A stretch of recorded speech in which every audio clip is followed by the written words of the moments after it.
Hey guys, this is Jason Vantano with Oath Keepers Media here. I'm here at the Maller Refuge with the Citizens for Constitutional Freedom, here with my friend Finicum LaVoy and LaVoy Finicum. LaVoy Finicum, absolutely. Yep. I'm here with LaVoy Finicum, who, as you know, I've interviewed before, and he's really taken a stand with the BLM with his own ranch. And now I was very pleased to see that he's here amongst our fellow patriots that are out here taking a stand against the BLM. Thanks for taking the time to speak with me. Oh, absolutely, Jason. It's an honor to meet you in person. Yes. I enjoyed visiting with you, but now I get to meet you in person. And that's what's great about these operations is, you know, you build these relationships online, and then when it's time to do some real work, you know, the real men get out there and women, and they get out there and do that work. So it's good to meet those people when you can.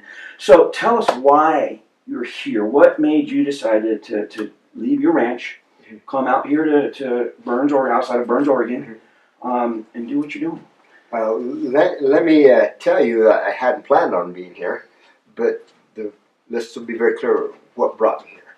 It was the atrocities that are being perpetrated upon the Hammond family, where he and his son, 75 years old, and he and his son, Dwight and Steve, are now thrown back into prison a second time for the same offense, and for a fire of 140 acres of brush. Right.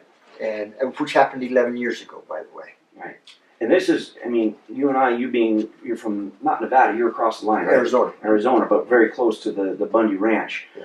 And me being up in Montana and cow country up there, these types of burns happen, I mean, I run past burns happening really on a weekly basis up there, whether it's, you know, part of the forest burns or part of, you know, just ranch land burns. Yeah, prescribed burns has always been part of land management. The federal government does it all the time. Private individuals do it on their private land with these big areas. It's a way for maintenance of the land to help, you know, burn off unproductive brush there's no feed, to drive the nutrients back into the soil so that there's more feed for wildlife and cattle alike. Absolutely. Now, this case is a little different than we saw it with, say, the Bundys, or than yourself, where we had private land happening. There's this. And there was a court case. They were found guilty by a jury of their peers, supposedly. Now, there's some real questions with that, though, and I want to address that because I don't think it was a jury. It was just a court ruling. Just a court ruling, right? okay. Not a jury of their peers. So, but they were found guilty. But there's some serious questions around that. In that there was evidence now that's coming up that was the prosecution. You're referring to the Hammonds. I thought you were referring to Cliven. Yes, it was a jury of their peers, and they were found guilty, correct. And yes, there are some real serious questions coming to light where this needs to be relooked at. That's part of that redress of grievances. Why, and that is where Ammon has taken and exhausted over a long period of time trying to get the officials to, you know, the judges, the county commissioners, and others to reconvene just an evidentiary hearing to relook at these new things that have come to light. Right. Petitions with tens of thousands of names on them. They completely ignored that large of a response just to say, oh, they're all crazies, you know. So that is what the judge said of these people here in this area and other places that had the concerns and signed that petition. They're just crazies. Right, and that's kind of how they try to label the entire movement. A lot of times we've seen that, but that's far from the case. Everybody involved seems to be very level-headed, very calm, very intelligent people to begin with. And you're right, Ammon has done an exhaustive study. For you people who want to go check that out, it's at bundyranch.blogspot. I'll put the link into the notes at the bottom of this video. But please check that out. It really is an important part of this case. So a lot of people also are a little concerned that you guys have occupied these buildings here. And I gotta say, at first when I heard about it, I thought it may not have been the wisest decision just because of the timing with what was happening with gun legislation with Obama. It seemed like a good, you know, gift. And but I gotta tell you, being here, experiencing the people that are out here and the atmosphere, you know, my mind is changing a bit. And I got to say that, it feels more like the occupation of a dean's office, something you see out at the campus. Right. And how many people in the administration right now have been part of those types of political activism? I think a few might have. Yeah. I don't know specifically. So let's talk about that. And yes, there are guns here. There's Second Amendments being exercised, but I think it's important to note that as a whole, the liberty movement, since Bundy Ranch on, and you'll recall at Bundy Ranch, it first started off without any guns. Exactly. They started off, I remember that. I never had one. I never had one there. Yeah. Pulling up his shirt saying, "Hey guys, I left my guns at home. I don't even have a pocket knife." And that was the day that they sucked the attack dogs on them. And tased. Yeah, exactly. The next day, the guns came out and it changed the dynamic. And people were treated with respect. People were treated like human beings. Well, there's an old saying, I thought it came from the old country of France, where it says one sword tends to keep another sword in its sheath. And that's exactly where all the guns should be, is holstered in their sheaths, and we should all be neighborly, kind, and friendly. Absolutely. And I want to really point out, folks, I've been to every operation that Oath Keepers has been a part of. Now, this is not an Oath Keepers operation, but it's an important part of the Liberty Movement, which is why I'm here. From every operation I've been to, not one bullet has flown, not one drop of blood has spilled. That every one of these operations has been done, with grown men and women acting responsibly. Yeah. I hope that it always continues to be that way. But regardless, we stand, for freedom. We stand peacefully, but we stand firmly. Can you tell us a little bit about what the decision-making process went into the occupation here? I can. For myself, I came here because of the atrocities upon the Hammond family. I was going to come and put some flowers on the doorstep and then go home. And as I was traveling up here, I think Cliven had called just to check on me, see how I was doing with my own issues with the BLM. And I told him that I was going to go up and support the Hammonds. He said, well, maybe there can be some carpooling. And so his son Ryan met me, and he hopped in my truck, and we tooled on up here, and we expected to be back the very next day. Ryan didn't. I think he had one change of clothes. I had a couple extra changes of clothes, but that's the way it went down. We found out it just prior to the march. In other words, when we got ready to, just about an hour, 45 minutes before the march, we were pulled into a meeting wherein the Ammon listed all the avenues that he had exhausted over an extensive period of time to get redress for the Hammonds, and how they had been flatly ignored, not responded to.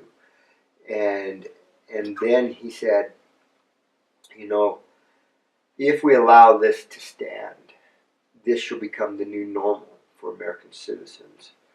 It is time to do more than just to allow these things to go on, and to have good people to be terrorized as they have been, and now in prison, not once again, but twice. And this is just unacceptable. And so he says we need to act. And at that point, he laid out the plan that we should come out here and occupy. And so what happened was, just before the march, about 45 minutes before it, we pulled into Burns, me and Ryan, just prior to the march, probably about maybe 2 hours or hour and a half before the march. And so he called us inside with a meeting. There's locals there. I met them, and there was us and a few other people that had come to support, and where he then again, as I said, laid out his case of every avenue that had been exhausted and flatly ignored and refused to be even responded to in any manner. He says we cannot allow this to stand. And thereon he says, I feel from my heart we should come over here and occupy this Mallard Wildlife Refuge. And so I raised my hand and said, Ammon, are you telling me that all these years we've been trying to draw a defensive line, getting pressed here, stepping back, pressed here, stepping back, and we keep losing ground? He says, are you now saying that this is a peaceful step forward to reclaim? He says, yes, I am. I said, well, that's what I thought you meant. And he says, who will go with me?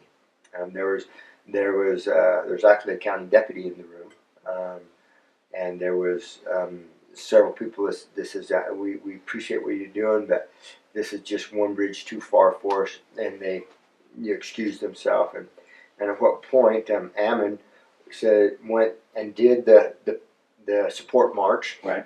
And me and Ryan and a handful of other people.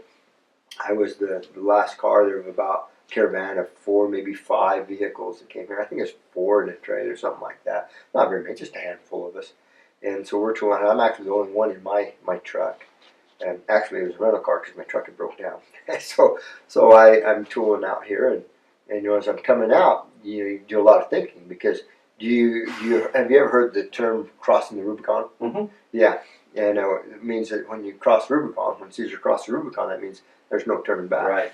And so, anyway, I'm driving out at the very last vehicle, and I'm saying, I haven't crossed the Rubicon yet, but I'm getting close to it. Is this really, and so, I said, I'm with the Ammon when he said he was with me, and we actually knelt down and prayed, and we come out, but you got a lot of time. It's like almost 45 minutes or an hour out here, so a lot of time to think about that as we're traveling out. And anyway, because there's no going back. Right. There's no go back. And as I'm driving out, I want to share this experience with you. That it's big flat, so your readers or your viewers understand it's just snow and big old flat, and the road's kind of raised, and there's fence posts along the side on both sides. And up ahead, there's this big, beautiful bald eagle just sitting on the post watching us come. Yeah. And as we go by, and the last time I go by, he lifts off and flies. And I go, it's okay. This is for freedom. Freedom is worth everything. It's amazing you say that story because as we were coming in convoy yesterday, I was embedded with 3%ers and the guys coming out here. As we were driving up, not before this turn here, but over, literally the same thing happened where there was an eagle, and we made mention over the radios how, there's this bald eagle and seems to be a good sign for freedom. Well, this to me is deeply personal and spiritual to me because I believe that God intends for all His children to live free. I believe that. And there's no way that what has happened to the Hammonds is freedom. And the reason that has happened is because we have allowed such a centralization of power without accountability of the people. And so if it had not been for that, I would not be here sitting here in the now newly renamed Harney County Resource Center. And so I am. And we've laid everything on the line. All that we have, is in jeopardy, and that's okay. It doesn't matter. What matters is you try to do what's right and just let the chips fall where they may. That's what you do. All right. Well, thanks for taking the time to talk with us. Is there anything else you want to add before we let you go? No. One thing I want to do say, because sometimes they get a bad rap, is the militia.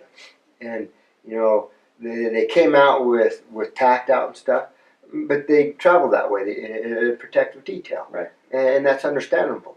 But the media loves to eat it up. But that's who they are. And from a distance, we have felt the support of them saying to the federal government, just leave them alone. Right. They're not hurting anybody. They're 35 miles from the nearest place. They're out in the middle of a snow patch. They're not threatening anybody. Just leave them alone. Don't do crazy. Leave them alone. And I think they feel that. And I understood when the news media person told me today that indeed they were going to unoccupy the school and let the kids go back to school today. The federal agents that occupied that and made a fortress out of the school, they're the ones that instilled fear in the community, coming and setting up like a armed camp, and then lying to us as, we had to close it down because the families were scared. They closed it down so that they could use it as a staging place for a military operation. Yeah. What liars? What's liars? We don't need to escalate things like this. Well, it's illegal for me and you to lie to them. Mm-hmm. We get in trouble for that, but there's no laws for them to. There's a double standard. Yeah. It's time that the federal government be held to. We should be equal under the law. For example, you talk about equal under the law. The Hammonds set a backfire to save more land, a backfire to stop another fire. And they actually did. They saved it. They did. And they are charged as a terrorist and go to prison, twice. where I'm from, Kaibab Mountain, there's what's called the Warren Fire. Just, you know, the last big fire out there not that long ago, where it was a controlled burn by who? The federal government. It gets out of hand. Burns thousands and thousands of prime timber. Did anybody go to jail? Did anybody even lose their job? No. So we live under two sets of standards. We are not equal under the law. We have the federal class that protects their own. And then we have us, thus the lower class. Sure, and even the state employees too. I think there seems to be A hierarchy. you're either part of the system or you're not. And where does the privileged class actually receive their monies from? It's from the working class. they do. And so And it's a false economy. It really is. It is, and we all understand that. But this is just such an egregious example. How could we have done anything less? We exhausted, Ammon exhausted every avenue.